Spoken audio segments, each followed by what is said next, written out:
My name's Deke, and I'm going to tell you everything you need to know about the Pittsburgh Steelers at the 2023 NFL Scouting Combine. Let's get into it. Big Deke News. First, let's go over the notable names that the Steelers have met with. On the defensive line, Brian Bresee, Mike Morris, Lucas Van Ness. At linebacker, Noah Sewell, DeMarvion Overshown, Drew Sanders, Henry To'oTo'o. At safety, Antonio Johnson, J.L. Skinner, Jair Brown, Jordan Battle, Brian Branch. Cornerback, Cam Smith, Joey Porter Jr., Emmanuel Forbes, Eli Ricks, Clark Phillips, Keely Ringo, Garrett Williams, Jalen Jones. At receiver, Jackson Smith and Jigba, Jordan Addison, and also Zay Flowers. At quarterback, the only guy we met with, Clayton Tune out of Houston. Tight end, Michael Mayer, also Bretton Strange out of Penn State. For offensive linemen, Peter Skoronski, Broderick Jones, Paris Johnson Jr., Anton Harrison out of Oklahoma, Andrew Voorhees out of USC, and at running back, Tank Bigsby out of Auburn. My initial takeaways are we met with a lot of players that you would have expected.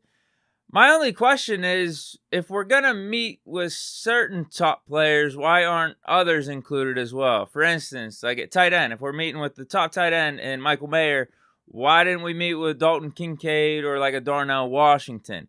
Same thing at linebacker. There was no Trenton Simpson or Jack Campbell, and then no Christian Gonzalez on our meeting list either, although he spoke a little bit about Mike Tomlin. I don't see anything that we officially met with him. So I don't know, there's probably just some like little nuances or details about the scouting combine I'm ignorant to, but this was just an initial thought that came up. The second thing on my mind is the fact that we met with literally like 3 of the top receivers in this upcoming draft.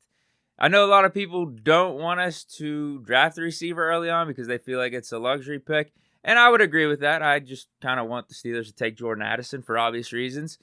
But based off how we did these meetings, early on might be the only place where we actually do target a receiver. And my last initial thought was we met with a lot of safeties here. Probably has to do with Terrell Edmunds and DeMonte Casey being unrestricted free agents coming up. But I do wonder if we re-sign one of them two, if we would still draft the safety in the top 3 rounds and start doing more of those 3 safety looks that we were doing later in the season. But not only do you have the Steelers showing interest in certain players at certain positions, but it's also vice versa. You got players not keeping it a secret of their interest in joining the Pittsburgh Steelers and hopefully getting drafted by them. Of course, you have Joey Porter Jr. talking about how cool it would be staying home and playing for the hometown team. I think it will probably mean a lot for me and my family. I've been in the Pittsburgh area for a little bit now, so staying at home will mean a lot. Definitely remember a lot. That was a core memory of mine, just growing up and being able to have that experience with him and Dino Tomlin was a lot. Oregon cornerback Christian Gonzalez was speaking very highly about Mike Tomlin, said he was his favorite coach to talk to, called him real and relatable, and then he also called his dad to say Tomlin is even cooler than they thought. You have the number 1 safety in this draft, Brian Branch out of Alabama, speaking about potentially playing alongside Minkah Fitzpatrick and what that would mean. Huge, just something I dreamed of, I have visions of when I sleep, and just being able to play along a player like that is big to me. I met the Steelers, I want to say, day one, and Coach Mike Tomlin is a definitely player's coach, and I love that about him. And he connects with his players, and being able to play for him would be huge. Obviously, there's Jordan Addison talking Kenny Pickett and reuniting with him in the pros. We had a really good relationship. You know, coming in, I wanted to make sure that I was looked at as a real focused individual. So once I got there, he noticed that, and when we're going through routes on there, he wanted to make sure that I was the first receiver up so we can start that connection early, and then we just transfer that off the field and we just built it close up. What's some of the characteristics of Kenny that makes him a good quarterback and that led to his success this last year with the Steelers? I'll say his leadership. He knows when to get the team going, and then his confidence. He got unlimited confidence, and he think he's the best one on the field, and then he just carried that swagger with him. If we reunite, that'd be good. That'd be real cool. Real easy transition. Come get me. Steelers, Omar Khan.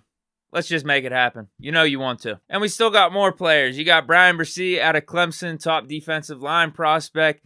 detailing his relationship with Mike Tomlin over the years.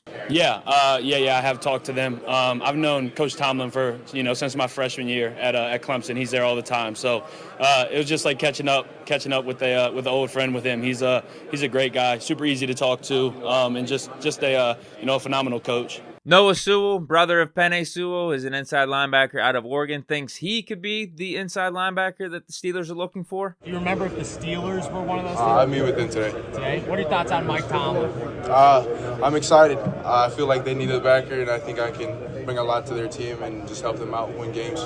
Now, with any of this, what does it really mean? Right now, it feels like a lot because it's really all we can go off of. But in the long term, I don't think it means much. But for context, we did end up drafting 4 of the guys that we met with last year at the Combine. Pickett, George Pickens, Connor Hayward, and DeMarvin Leal. So there's that. It's just one of those things. We got to wait and see what we do in free agency. But I don't really think we can make a wrong move here no matter how we want to configure this.